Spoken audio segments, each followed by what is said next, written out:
The spring of 1945 brought both relief and exhaustion to Europe. The war was drawing to a close, but its scars ran deep. In a makeshift camp on the outskirts of a liberated French village, a group of weary German POWs stood in silence as American soldiers processed their arrival. The prisoners expected cruelty, beatings, humiliation, stripped dignity. That's what they had been told about the Americans, that they treated enemies with vengeance, not mercy. Their faces were hollow, their uniforms torn, and their eyes clouded with fear.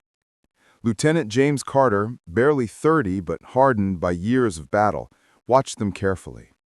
He could see the anxiety in their movements, the way they clutched at their personal belongings, a pocket watch, a worn photograph, a small Bible, a wedding ring. The sergeant beside him barked, "Sir, do we confiscate their property?" Carter hesitated for a moment, then shook his head. "No," he said quietly. "Let them keep what's theirs." The prisoners looked up, startled. One older German soldier, trembling, asked through a translator, You do not take?" Carter's answer was firm but kind.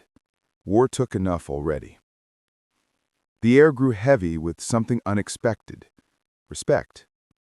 As the day went on, the POWs realized they were being given food, water, even blankets. Some began to cry silently, clutching their family photos like lifelines.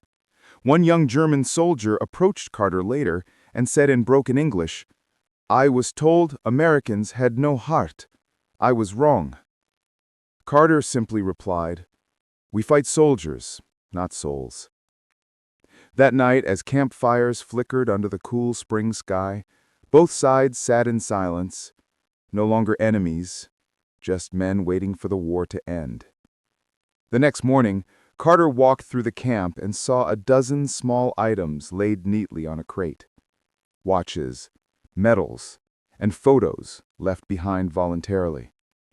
A note rested on top, written in shaky German: "Respect given, respect returned."